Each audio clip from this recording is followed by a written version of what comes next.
bringing you your favorite new MCs. It's Dormville. How you feeling, player? Feeling extra paid. Still stuck in my player ways. Don't let the fro turn into braids. And when it's long enough, I'ma let it lay on my shoulders. I hear making them quotes. What's going on, everybody? It's Dormville. I'm Mike Hood with my co-host Backstage Phantom. And today we're sitting down with rapper Jahn Dough. What's going on, man?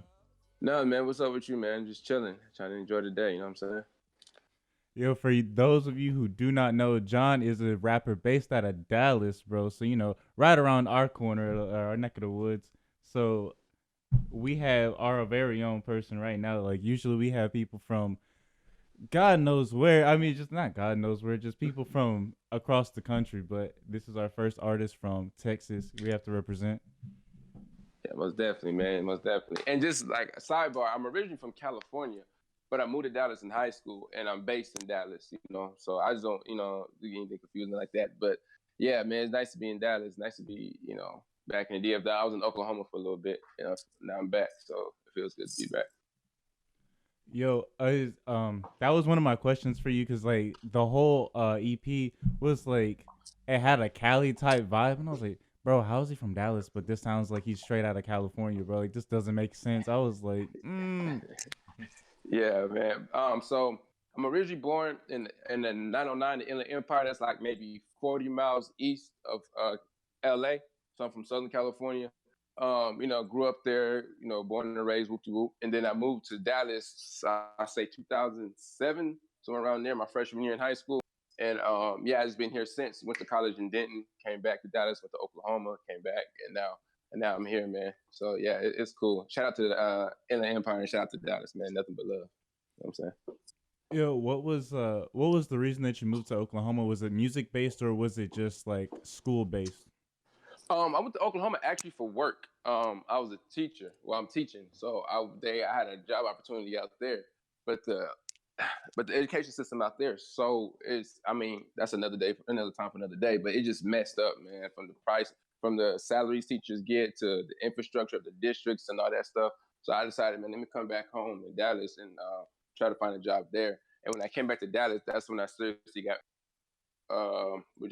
focused on my music again. Because I started rapping in high school. And I went to DeSoto High. So I started rapping there. I went to college. I told my mom tried to make sure I finished college. So I tried to put rap to the back burner. I didn't totally give it up, but I wasn't dropping tapes. I was just literally writing and recording. And if you like lived with me or around me, you heard the song. Besides that, no one else really knew I rapped. But then when I came back, I graduated, went to Oklahoma, came back from Oklahoma to Dallas. And then like the last year and a half, I've just been really serious with the music, trying to, make that my thing. Because I always had a love and passion for it. I kind of made promises to people. So I try to keep those promises. And now since those promises fulfilled, I can really do what I need to do. Oh, that's hella dope, bro. Now, like when you're talking about the Oklahoma education system, like I grew up K through 12. I went to school in Oklahoma from kindergarten. I skipped first grade because I moved to Oregon, and then I ended up going back, and then I went all the way up to my freshman year of high school, and then I ended up moving to Texas. But yeah. School up there is it's like, yeah, man, it's a lot of hoes, and like nothing. I don't say no dirt to anybody who's actually working this because they trying, man. Like people I worked with, they're very, very trying. It's just there's so many different barriers and things of that nature, man. It's really messed up out there, man. It really is. It really is. But shout out to everybody in Oklahoma though. They showed me love, so I showed love to them. Yo, and you say you're a teacher. Is it K through 12 or like what is it? Yeah, I teach. Actually, teach seventh grade social studies, which is like Texas history. What influenced like the whole like I'm gonna be a teacher and a rapper? Does that life ever like come together? Like, do your kids know like, oh yeah, bro, our teacher's a rapper, by the way. Like here's his EP. Like. It's funny you said they just found out maybe like a week and a half ago. I don't know how, because I literally everything, all my social media is nothing but Jahn Dough. But somehow, some way, a student found it. The next thing you know, one student found it, the whole damn school's gonna know. So that now everybody knows. They come up to me, they like it. I have to block a couple of them because they just OD on my Instagram and stuff like that. Like, bro, relax, But it's a weird balance. It's a weird balance between teaching and rapping because my passion and love has always been rapping, always been music. I've been writing, like I said, since I was like 9, 10 years old. But the teaching thing came, well, my mom's an educator. She's the only one in my family that actually went to some type of schooling until like I graduated and stuff like that. So she's an educator. She was a teacher when I was growing up. Then she became an AP. Then she became a principal. Then she became like an administrator, like high administrator, like with superintendent. So I always been around the education field my whole life. And then as I was in college, I went to college for fashion. I was a fashion major from freshman year all the way to junior year. But I got fucked my last senior. Excuse me, cousin. I got messed up my last year. Y'all know the college. Y'all in college. So you have to take a prerequisite class. Yeah. But like the thing is that prerequisite class only comes once a fall. And I felt the class I need to get into that prerequisite class. I felt that one, and I would have been like a whole year and a half behind. And because I was paying out of pocket, so there's no way. I had loans and stuff, I was about done with my loan terms, and I really had no other option. So I had to change my my major like the last year so I can graduate within time frame. And so I changed it, and then it was emphasis on business and marketing because I had so many business credits because I was fashion merchandise. Merchandise is mostly business, not really the design part. So I had so many business credits. So I just had an emphasis, general studies, emphasis in business and history because I always loved history. Then you can't really do much with that degree. And my mom was like, why don't you just go to TFA, which is like Teach for America, which is like a little cohort of people all across the country who go to different places. That's how I ended up in Oklahoma because I got into TFA. You got to have a whole like interview process, all that, blah, blah, blah. I got in that. And then they sent me to OKC. I taught for there for a year. And I was like, man, I can't do this shit no more. So I came back to Dallas. I still taught. I was still in TFA. They just transferred me out. And then like I became a teacher. And that weird senior year in college, bro, where you don't know what you're doing after you graduate. I was like, I really didn't want to. I knew I was going to go back into music. I just know how or when. But I was like, while I'm here on this earth, while I'm doing something while I'm young and still move, let me make some type of difference. You know what I'm saying? Let me make some type of impact somehow, some way. And I knew the best way for me was education because, like I said, my mother was in education my whole life. So I knew if I needed help or support, I can go to her. And plus, I knew the basics of how to do, the little small things in education. So I just became a teacher, and I've been teaching since I graduated. But I don't know how much longer I'm going to be teaching because this music thing is actually really popping off for me. And I'm glad. But like, even when I'm done teaching, I know somehow, some way, I'm going to give back. I love kids, man. Like, I love helping kids, especially like the junior high age. Elementaries, it's too young for me. I don't have the patience for it. In high school, man, they'll grown ass men. You talk to me crazy, we'll have an issue. You know what I'm saying? Right. So I know junior high is like the perfect age for me. But it just fucking adolescent puberty. When puberty hits, these kids go bonkers sometimes, bro. But I love them. So like, even when I'm done rapping, not done rapping, excuse me, done teaching and go to this full time, I'll always some type of, I want to give back somehow, some way. You know what I'm saying? I think the best way is grooming the next generation up so they can do better than us. You know what I'm saying? Right, that's really cool, man. Yeah. You have an album out called You have an album out called My Afro Is My Halo. Mm-hmm. How you want to briefly explain like the concept of that album, how it came to be? Yeah, most definitely. That album really is just more of it was a self-reflection album because my afro is my halo to play. Like my afro, like my hair, who I am is my saving, is my grace, is my what's the word? I was thinking more of like a guardian angel. So with the halo and stuff. So like who I am is is my guardian, is who I aspire to be. But also I go through my demons, So if you like look at the album cover, the halo's kind of like crunched up, kind of messed up because I'm not perfect. I'm not the perfect angel. I'm not anything that I'm not gonna say I'm not anything I aspire to be, but I haven't reached the peace within myself to really be how I want to be. And yeah, so long story short, that album really about me just fighting who I am, just trying to be the best person I am or I can be, but I know and I have problems. I know I have demons. And I'm just trying to get it out and trying to be better.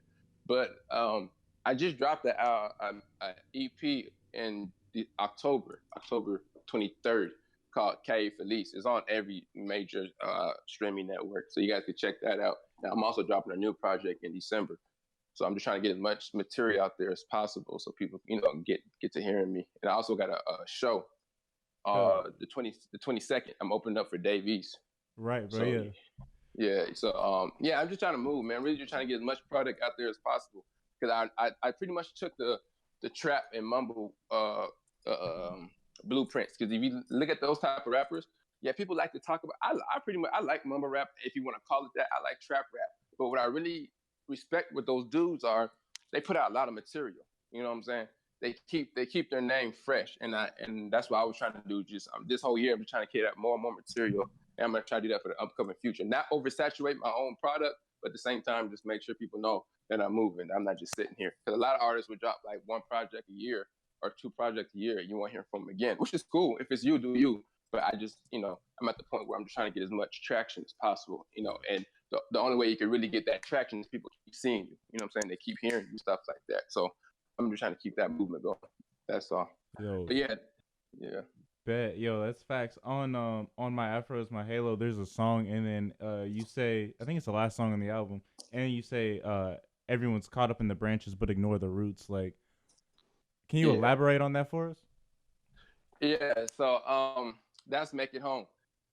Without pretty much what I was talking about, everybody. So on the branches of a tree, you see the fruits, you see the bearing, you see the final product, but you forget that the roots is how all that started. You know what I'm saying? You forget that's where everything manifested from. So that's what I was pretty much talking about, as well as an entendre with us as a people. We sometimes we look at the things, the flashy stuff and all that whoop-de-whoop, but we forget the roots of why we, aspire to get that stuff, or why we aspire to be where we want to be at.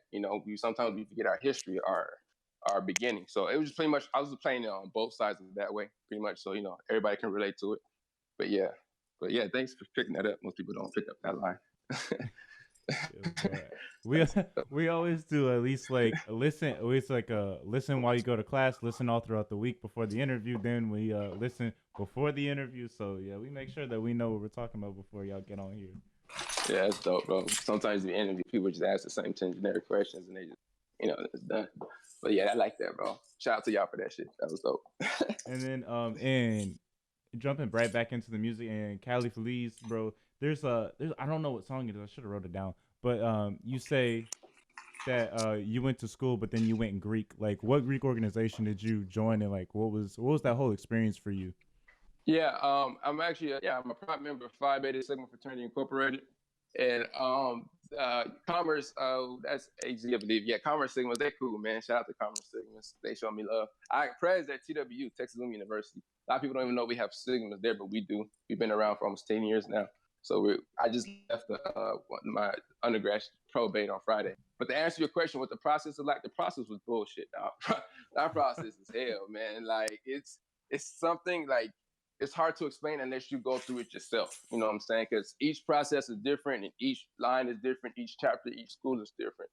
But my process in particular, it was a lot of, because I didn't know shit about Greek life. Like I didn't. Like I told you, my mother was the only educated person that I really was around growing up, that I talked to on a daily. So she went to school, she was in and out. She didn't even do Greek shit, none of that. My uncles, especially on my daddy's side, they had no idea what it was. My daddy didn't go to school. My brother didn't go to school. So I'm like, what the fuck is I knew about Omegas because I always see them on those different world or those old type shows, and they're always barking and jumping and shit. But I never knew their names or nothing like that, or none of that shit. So I went to college, freshman year. I pledged actually my second semester of my freshman year, which was stupid because I wish I would have waited. Because when you pledge that early, literally your whole college existence is Greek life. You know what I'm saying? Because it no matter what you went from being dev, or me, my name is Dev, you went from being dev to Sigma, So it's like you're always looked at in a certain aspect, especially because I was in SGA as well.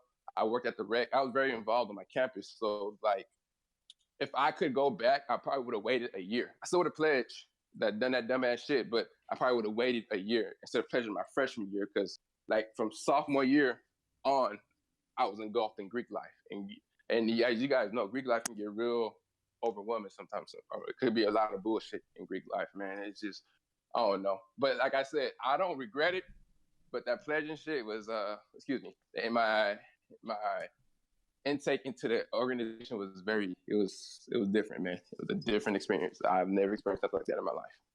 And I'm not trying to do that again. Yo, we literally got done with our initiation yesterday for our fraternity, Delta Sigma Phi, and like so far so good with us, yo. I don't know, Mike, you good? Look, you good, bro? Yeah, I like it. Yeah, okay, it's cool, man. See, as long as you like it, and as long as while you're doing it, it makes sense to you. That's all that really matters, you know.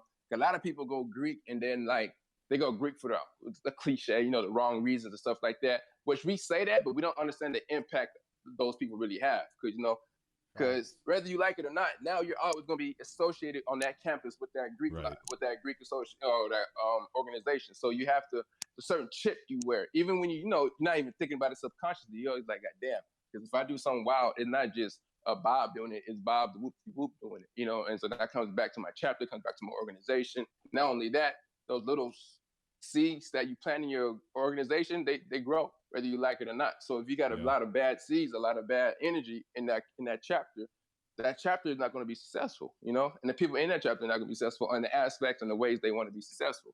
So it's just a whole. Greek life is cool. I respect it. I love it. But sometimes I wish I was more informed about it before I joined, you know. But I don't regret it because I was young and whoop-de-whoop. But like I wish I would have knew more about what it entailed after you could get those letters. Because again, the letters is the easiest part. After the letters, then that's when the real work comes in, and you're like, man, you know what I'm saying? But yeah, it's y'all see, it's cool, man. Like Greek life has its ups and downs, but that's life in general. You know what I mean? In one of your songs on the EP, you say we all want heaven, but we make our own hell. Can you elaborate on that? Yeah. So like we all want the, you know, whatever our dreams, our heaven, our heaven, how we receive heaven, but we the ones 9 times out of 10 creating our own problems. You know what I'm saying? We the ones who create our own issues in our life. So we want what we want, but in order to get what we want, sometimes we gotta go through hell, and that hell is sometimes, you know, self-made. Because that kind of ties back to my Afro, my Halo theme, you know. So that's what that line is really talking about. Like we just pretty much recreate our problems, and we sometimes like to deflect on who created those problems and not just own up to it type thing.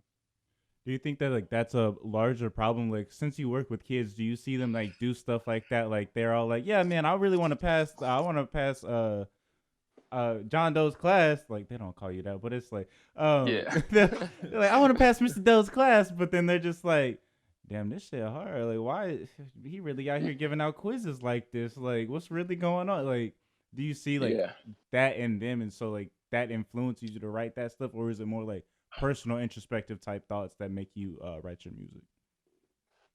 I said a little bit of both. My music is very introspective. I feel like if you writing about a life you don't live, or that you don't never experience, it will never come out sounding the same. You know what I'm saying? Or how it's supposed. Because I feel like music is so entwined with our souls, so entwined with who we are. You don't have to reflect who you are into your music, but you show a little bit of you. You know, it's just a reflection of you at the end of the day. But at the same time, I see a lot of that I see a lot of me in my kids. You know. Like the innocence is there, and they mean right, but sometimes the decisions you're like, bro, what are you doing? You know, and especially when they know better, or sometimes you can see their emotions get the best of them, which I understand. They're going through puberty, they're young, you know, we all been there, literally we all been there. But at the same time, it's like, you know, I'm trying to get my kids to think more than react, and that's easier said than done. Even for me as a grown ass man, it's easier for me. It's easier said than done. So I really am trying to like push them in the right way, so where it makes sense for them, but at the same time they kind of understand why. I don't want doing it just to do it as a robot. That doesn't help nobody. I want them to understand why they're doing it. You know what I'm saying? So so they can think on their own. Because a lot of my kids, it's hard for them to think on their own. They're following what they see on TV. They're following their friends. They're following whoop-de-whoop. They're following the homies in their neighborhood. And I relate to it because I've been there. You know, I always been around. I always been like a free thinker. I always was able to think for myself, but I'll be lying if I said my surroundings didn't influence me to an extent. You know, I'll be lying to me if I said I did this or did that because I was with the homies that day and we fucked around and, you know, and it happened. We got into the program and, you know, stuff, whoop whoop. So I'm just really trying to give them the tools where they can just think and have a process of themselves. And I find myself kind of talking to them through my music sometimes, as well as just in person, you know. So it's a little give and take. So yeah, it's introspective, but a lot of times, you know, the kids do kind of, to an extent, they do kind of help me navigate through my music to an extent, of course, to an extent. So yeah. Yo, and then there's another song. I know how like, you said you grew up in California and everything. You talked about whenever you got in your dad's Cadillac, like that's when you were like, you know, like this is my manhood moment. Like, Yeah, what was that experience like?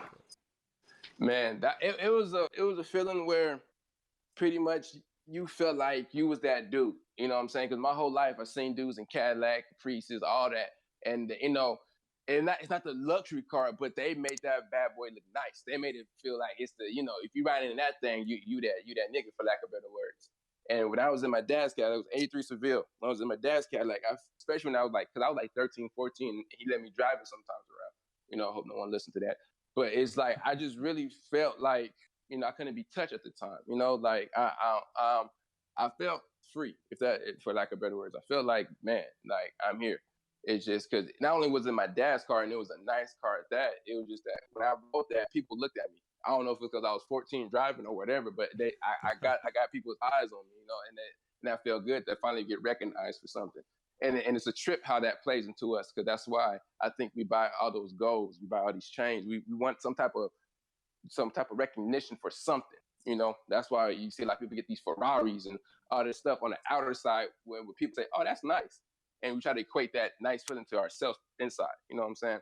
So I guess since you said that, the first time I thought about it like that. So that's probably what it is, man. Why I even wrote that lyric, because I felt like somebody in that Cadillac. I felt like somebody in that whip.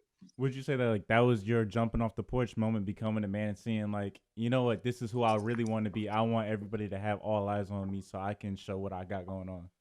Yeah, I'll say that most definitely. That was definitely me just trying to, that kind of shaped me in how I gotta go get it. I gotta go. I want this again. Like I don't.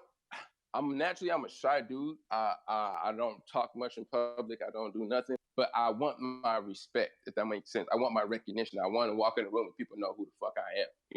And I don't Yeah. know where that comes from, but I really feel that. Like I ain't gotta be buddy buddy with everybody. I'm not the friendly type like that. But I want you to know when I walk in a room, I'm here. My presence is felt, respected. You know what I'm saying? So that's where that comes from. Yeah, man. So jumping off the porch, that was definitely around the time I was really out there trying to do what I had to do to get to where I'm trying to get to. Of course, sometimes it works. Sometimes, it bit me in the butt, but it made me who I am, I guess. Yo, facts, bro.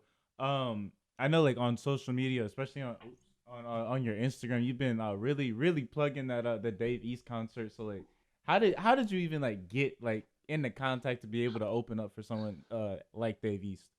Man, so I work with a company called Risky Business. And it's a lot of young women, and they out there like they're getting it, dog. Like they're out there doing what they got to do. It's sort of like a managing consultant type place. Nothing's on file though, so I'm not there. What's the great word? Like a consultant, if that makes sense. Because I'm not on paperwork for nobody, no label, no agency, nothing. So, but they saw something in me and they invested their time in me. So I wanted to. So I invest my time back into them. And long story short, they knew people who knew people, and they got me a plug for that. Hey, you want to open for Dave East? I was like, hell yeah. And then say whoop de whoop, I got this guy sell these tickets, whoop de whoop. I was like, but that's easy because these tickets are moving. I'm surprised they're actually moving how they work. Because as an artist, sometimes you a little insecure. Sometimes you have self doubt. That just naturally, not even just an artist, as a human being. So I was like, can I really sell these tickets? But the way they've been moving, man, it kind of gave me assurance too that I'm doing something right, as well. So like, because I never opened for someone this big before. I've had shows in front of a couple hundred, maybe 200, 300 people. That's fine, but this one is a whole different beast.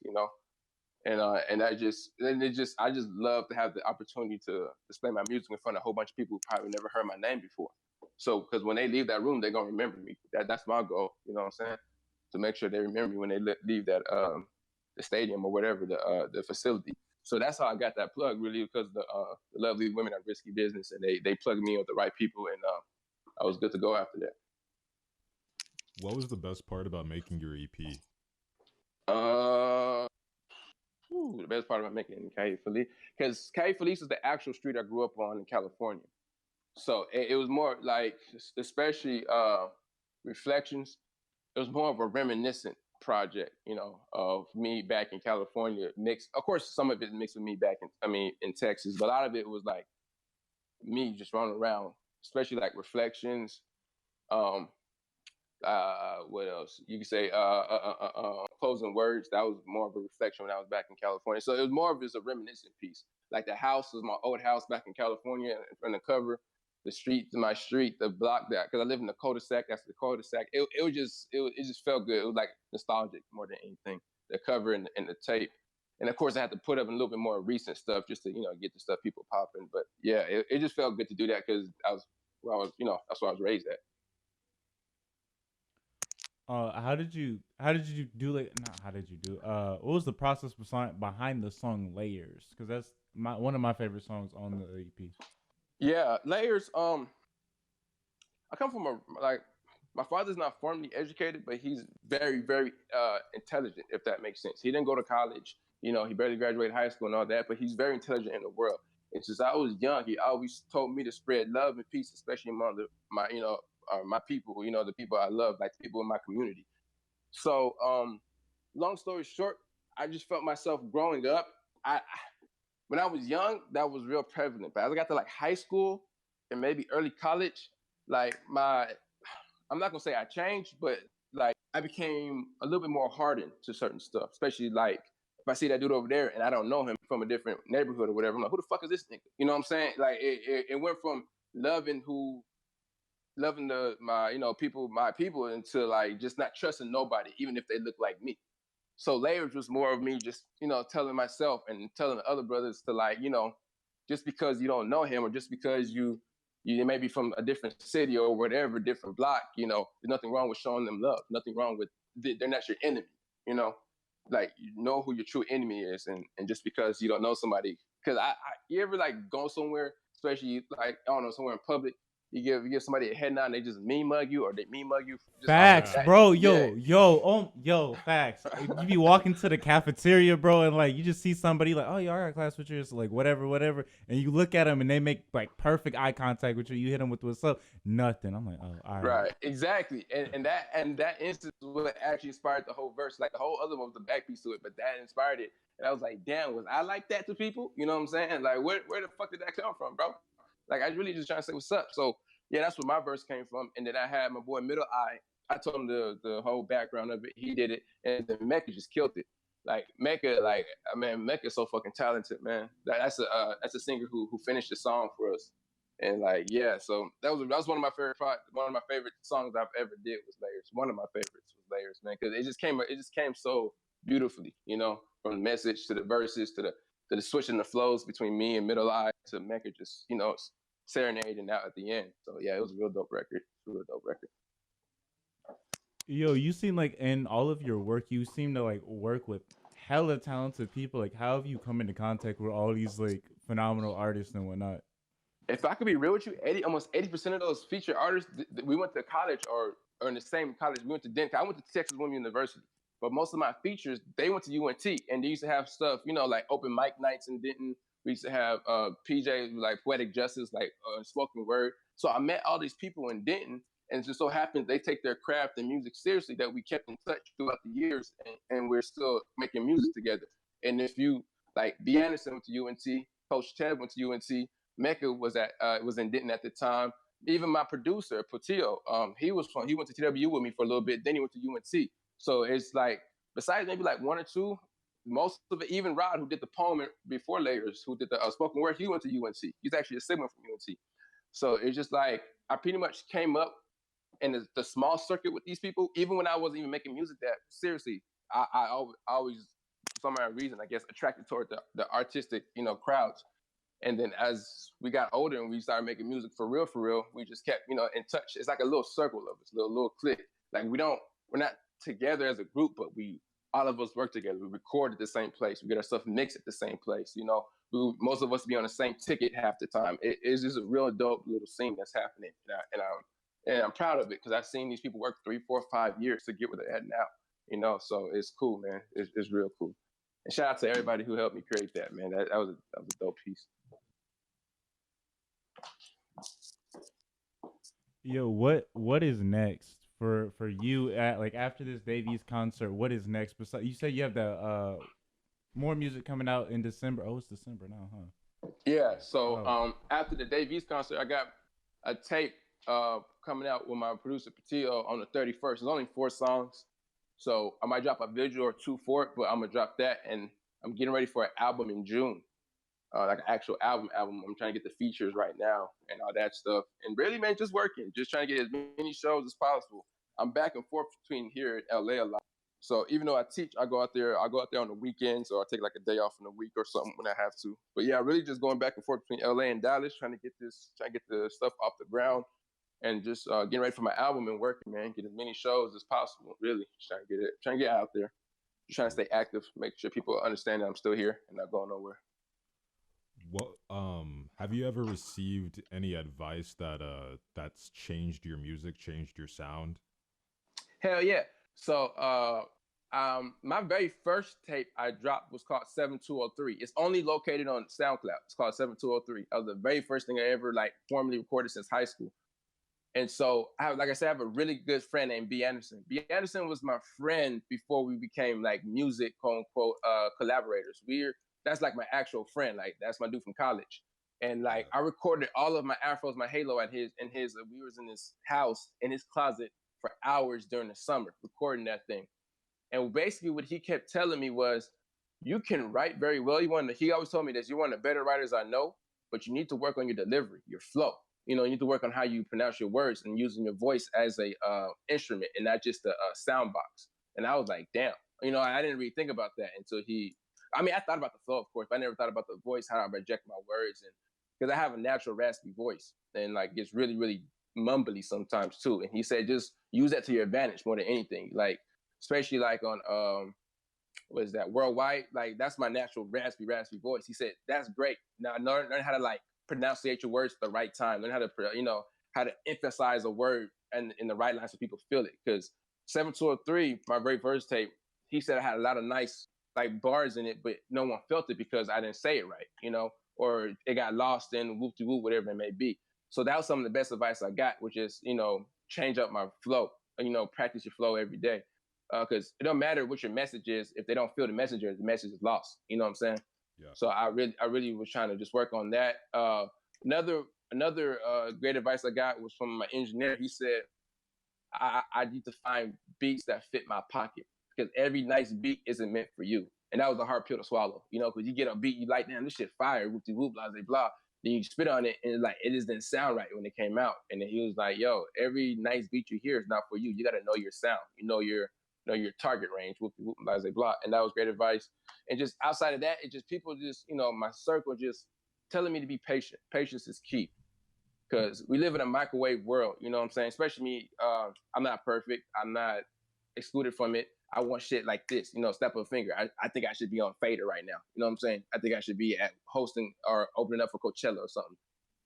Because pretty much I just hear a lot that my sound is getting better. I'm sounding more polished, but just be patient with it, because that's pretty much how you get to where you're trying to get to, is patience. And we all need patience, especially if you have a real goal.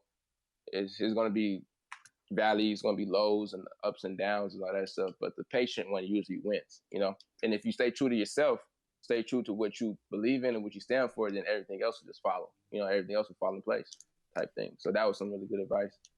So yeah, man. And I just get little tidbits from people here and there. Some is good, some is bad, some I feel like it's bullshit. But I listen because I feel like if you stop learning, you stop living. You know what I'm saying? So I'm never gonna be one to go mute on or go deaf, on advice or people's words of encouragement, even if it's criticism, because we all need to get critiqued in something, in some way, but I'm not going to disrespect me or nothing like that. But if it's critique and it can help me be a better artist and get me where I need to get to, then I'm all for it, man. That's really pretty much with anybody. So yeah, but that's some of the best advice I got, was pretty much working on my, how I deliver my words, my flow, and being a real good beat picker for myself, if that makes sense, for my sound and shit like that. Yo, you said that we live in a microwave world, and like me and Mike have had this conversation before. But how do you feel? Like you talked about earlier, like you want to put out music constantly so people don't know that you're going away. Like people know, like, oh, damn, he really out there working, like he really out there doing that stuff. But we, like, from what we've listened to from the EP and from the album, you're not putting out like microwave music. Not no ID says that people either paint stop signs or Picassos, and it's my Right. favorite thing in the world. And he's like, anybody can make a stop sign. And everybody's like, oh yeah, that was hot, bro. Like Mo Bamba. Mo Bamba's a Yeah. stop sign. Yeah. But Yeah. Okay. a Picasso is something like that can appreciate, and it's like every song that we've listened to, every song that we've talked about so far, we've grabbed a line out of there, and it's a line that's gonna be. It's not just some like quick ass punchline that someone's like, oh yo, that shit was clever. It's something that's like, damn, like I can really take this and I can digest it and I can apply it into my life. Like whenever we were talking about people being caught up in the branches and ignoring the roots, like that's something that I will take into consideration, like in my life throughout the rest of my day, throughout time. And it might not come up tomorrow, but it's gonna come up eventually, and it's gonna be like that. Right. But all of that to say, how do you feel about like people that do put out like, hell, here's a project, and it's like they have yet to find that pocket? Do you think that that's just the oversaturation of music because it's so easy to make music and so easy to put it out nowadays, or what do you think? Yeah. So with that, how I feel about people doing that, I really don't have a say either way. So let me rephrase that. As a fan of music, because before anything, I'm a fan of music. I'm not really excited about that. But as an artist, I understand why. Because a lot of us, we're just simply trying to eat. You know, we're trying to feed our family, we're trying to get out of situations. So if it takes me dropping this, and that, whatever, like 4 or 5 projects in a year that may have one decent song on it, if that one decent song can get me out of where my situation is, I'm okay with that. You know, I feel like a lot of people are going for like that home run, just like something that's going to stick with people. Because I go on, just like anybody else, I go on Twitter, I go on Instagram, you go through your feed, you hear a lot of songs that sound very, very similar. You know, it's feel like the same. Sometimes I feel like I'm hearing the same song in a different pitch. Yeah. So that I feel like people are trying to reach for that hit, that viral song, because it takes only one ear now for that song to go from 1,000 views to about almost 1 million views. You know, it only takes the right ear, the right person. So I feel like people are trying to duplicate that process so much that they're losing the art of creation. You know, they're not really taking the time to really create something. Because you can make whatever music you want to make and still be dope. You know, because people used to laugh at me. I was listening to Chief Keef before he really came out with Don't Like and all that stuff. People thought I was stupid. And don't be wrong, it's not whoever retrospect, not Mona Lisa, but I understood he put time into it to an extent. You know what I'm saying? He wasn't just throwing. Sometimes people will throw out a song. It's not mixed. It's not mastered. It's nothing. They just throw out a song and say, "Oh, hopefully someone catches it." Yeah. Like, I'm not a supporter of that, but I understand where they're coming from to an extent. Because a lot of people, they're going through a lot of bullshit in life, and they just feel like, if this is my way out, let me do what I have to do, and I can't help but to respect it. But like I said, as a fan of music, I'd rather my artists take their time. You know what I'm saying? I want to, like you say, I want to take something from the music I ingest, you know, because we're ingesting a lot of bullshit day by day. And sometimes I feel like it festers, and our expectations toward music drops you know what I'm saying? Because we're not demanding our artists to come out with something great every time. Just something that gets us from Monday to Tuesday, and then Wednesday, someone else can do that, you know, and they give me to Friday, so on and so forth. So I think it's a tricky field. But like I said, I respect every artist's way, their platform, what works for them. Because what works for me might not work for them. So, you know, it is what it is. In the microwave era generation of music, I can't blame the artist for it. It's the people who listen to the music. It's the man. The artist most of the time want to demand what people want to hear. So if people want to hear that, cool. But just understand that, you know, you're pretty much, like you said, you're painting the same picture. Now you're not creating a stop sign. You're not creating a moment. You're painting the same exact picture. You're just changing the frame of it. You know what I'm saying? So it's that type of thing with that saturated music. But if it jams, it jams. So it is what it is. Like I said, you might have a track or a tape with 19 songs on it, but only one song is actually really a bop. But if that bop pops, what the fuck can you say? You know what I'm saying? Right. So it's one of those things, man. Yeah, and like, okay, so that's a pretty interesting perspective to take on it, because like for the longest time, my take on it was that I feel like you should like really work on your catalog and making sure that like not every song, but you know, as many songs as possible have as much time and love put into it. So that way, you know, if somebody were to stumble upon it a few years later, they can go, "Oh, okay, this guy was really dope" or whatever. But like from what you said, these guys are also trying to eat, because like it's like Van Gogh. Van Gogh painted a lot of stuff, but like nobody really cared for it when he was alive. It was only until after he died that people started, you know, actually looking at his things and going, "Oh, okay, he was really dope." And I Right. can imagine not a lot of, you know, people now are waiting to die before they can be appreciated. So Right, right. And it's everybody wants the flowers before, before you lay them on the casket. You know what I'm saying? We want to smell our flowers. So, right, and I get it, but like you say, like I want you can feel when someone really puts that extra oomph into their songs. You yeah, can tell when they just went to the studio, they let the beat play for 20 minutes, went to the booth, freestyle, find something that makes sense and put it out. But when people took their time, they constructed it. It's like you said, each song I feel like is like a child of mine. I know it's a bad analogy. I don't want to disrespect any mothers and fathers out there who have real children like that. I'm just saying though, it's my creation. It's something that I put my blood, sweat, and tears in. So I want to make sure it sounds right, it sounds polished, it sounds the best of me that before I put it out. And like you said, a lot of people don't do that. They just put out whatever, however. And I like as a fan of artists, don't as a fan of art, excuse me, I don't really like it.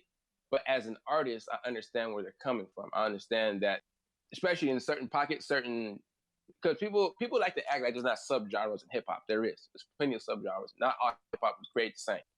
yeah, So in some lanes, in some aspect, you're only as good as your SoundCloud was 2-3 weeks ago. For especially like underground ones who trying to pop. Like I'm not talking about the Uzis and the Verts because they're all right. They're gonna be okay. You know what I'm saying? But the ones who are just on that cusp of hitting it, they need to put as much shit as possible. And now I feel like the dumber it sounds, excuse me, I shouldn't say dumber, the more simplistic it sounds, the more, what I'm saying, the more people gravitated to. Because I hear a lot of songs who it simply does not make sense to me. Like the song does not make sense. The message does not make sense, but it pulls so much traction. I can't get mad at his formula. You know what I'm saying? right, It's that type of thing. It's like, I don't get it, but not everything's not meant for me. So if it feeds his family, if it gets him out of his situation, I support it. But I'm not gonna be, blasting on my way to the store or to school or what I'm saying, or to work out or whatever. But it is what it is, man. But we also gotta realize music always been like that. You always since the days of pop in the 80s and in the 80s rock, and you can even go back to the 60s with the doo-wop. You're gonna have those songs that you can feel. You're gonna have those songs that are there just to be played at certain instances. You know what I'm yeah, saying? That's just music, period. So it really just matters on how we ingest it and how the mass media ingests it. Because if you put the fluff in the forefront, that's what's going to be wanted. yeah, You could just because even in the 90s, the golden era of hip hop, you could say from 91 to like I'll give it to 98, 99, golden era of hip hop. You had a lot of dumbass songs. You had a lot of songs that were terrible that got radio play, but you had enough of the real content where it evened it out. There's no balance now, especially on the major radio station. There's no balance. Facts. So everybody feel like they have to put that fluff out there. They don't. There's not necessity to put your time and the effort into a song because people are not going. They feel as people are not going to pay enough attention to it for them to really care about it anyway. So it's a weird paradox that we're in, especially as an artist in the music business and people who just love music. Period. It's so weird because even sometimes I find myself humming the dumbest songs I know I don't like, but I just hum it. It's like, why am I saying it? Like we're singing trap nursery rhymes more than anything now. yeah. Most of our songs, nursery rhyme patterns, they just trap, talking about guns or whatever the aspect may be, drugs or whatever.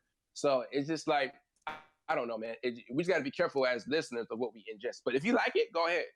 All power to you. But I'm real mindful of what music I constantly play, because I didn't even really grow up on hip hop. I grew up on jazz and blues. My dad is older. He's like, he's about 65 now. So when I was young, he was like 40s, in his mid 40s, 50s. So I wasn't listening to like Nas and Nas Effect and De La Soul like that with him. I was listening to like Muddy Waters, John Lee Hooker, Howlin' Wolf, stuff like that. So I turned to appreciate more you know, older, like more soulful type music.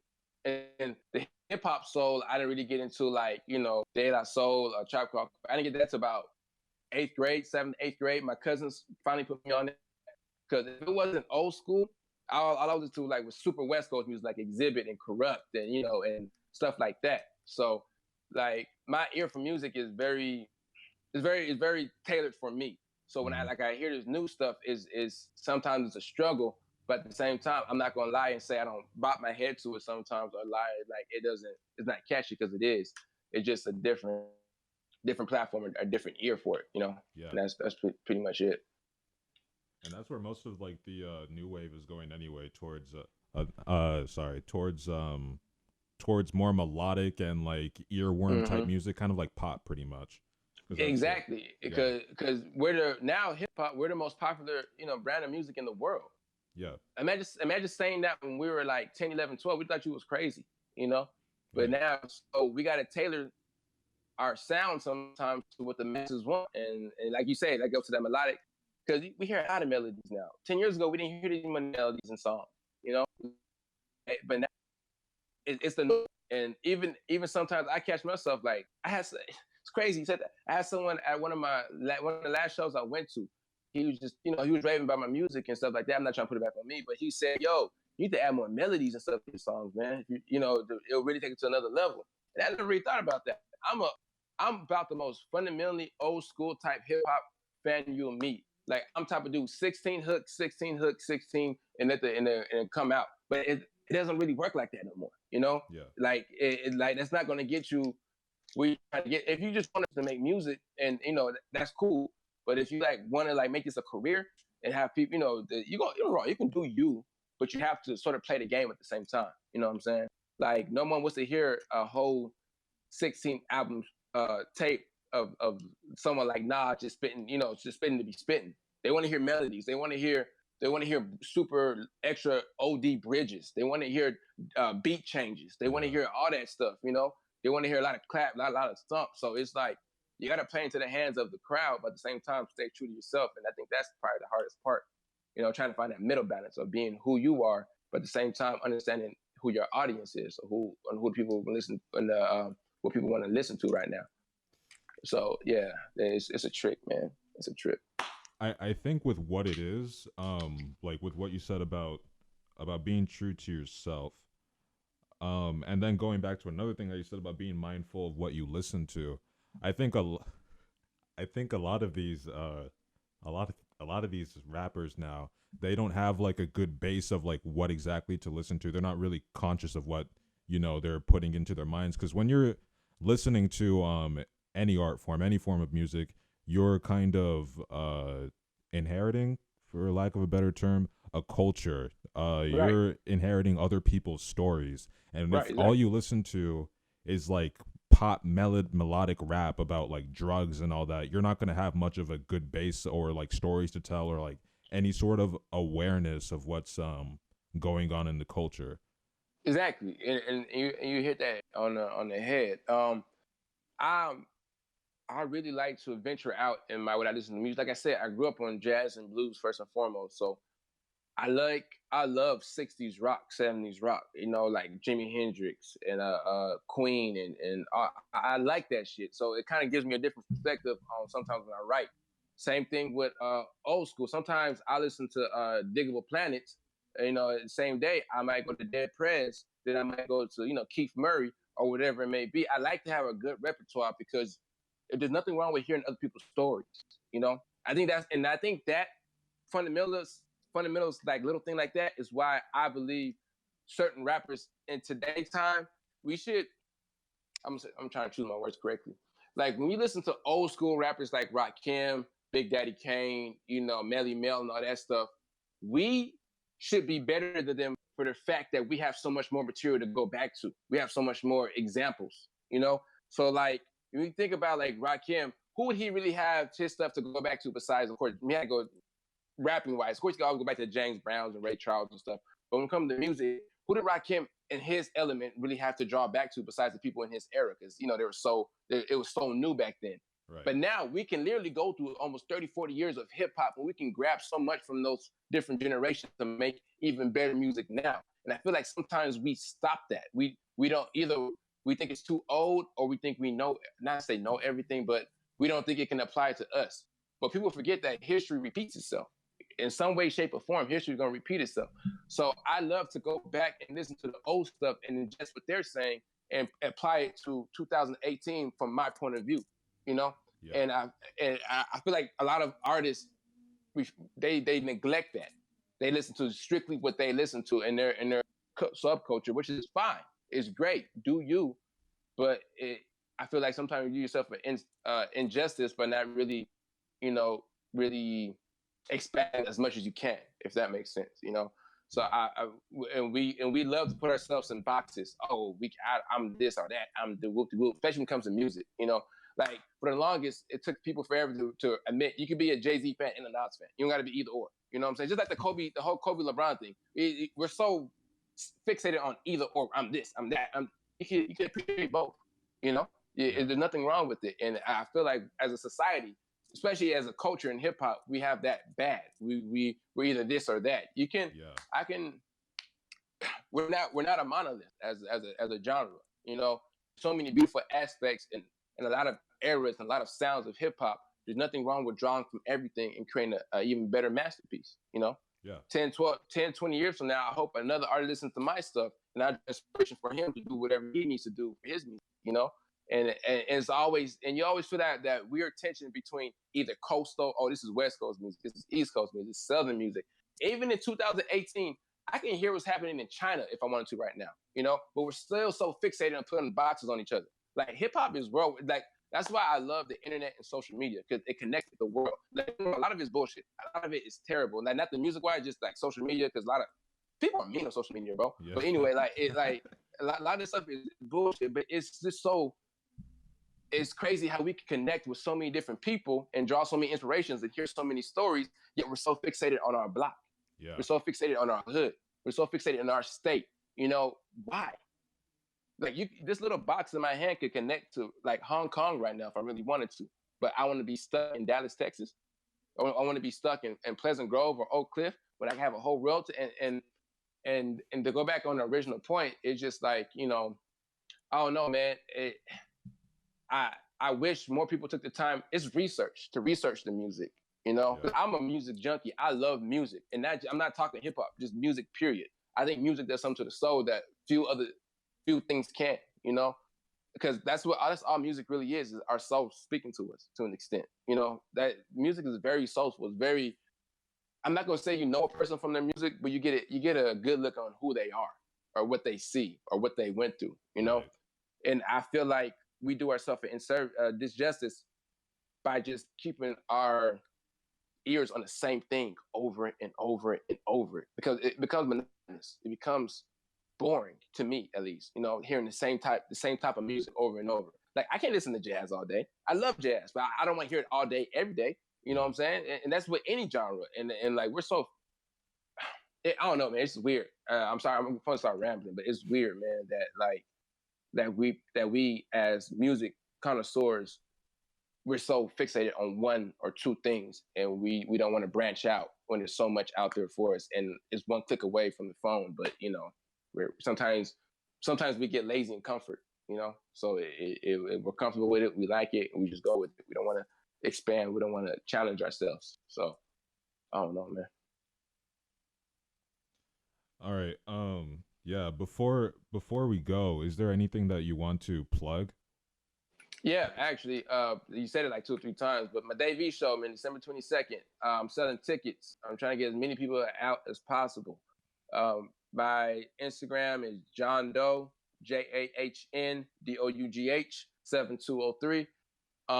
Shout out to I work with a group of men, and we're called the Gallery. We're more than just artists. We got vegan cooks. We got everything in there. So shout out to those men. Shout out to my clothing line, Kingpin, and my brothers from KIV. If you see KIV, that's what it is. That's Kingpin. And yeah, just shout out to Dallas, man. Shout out to the whole music scene. I think we're doing a beautiful thing in the city. Just keep it up and keep patience and keep faith in it, because it's gonna pop. Dallas, there's no reason for us to move to Atlanta anymore, or LA, or Houston, or wherever it may be. Dallas has enough talent to ride our own wave. We just gotta have confidence in it. You know what I'm saying? And shout out to y'all, man, for allowing me to be on here and express my views and stuff like that. I think that's dope. Yeah, we appreciate you, bro. You have a good one. Peace. All right, man. You too, man.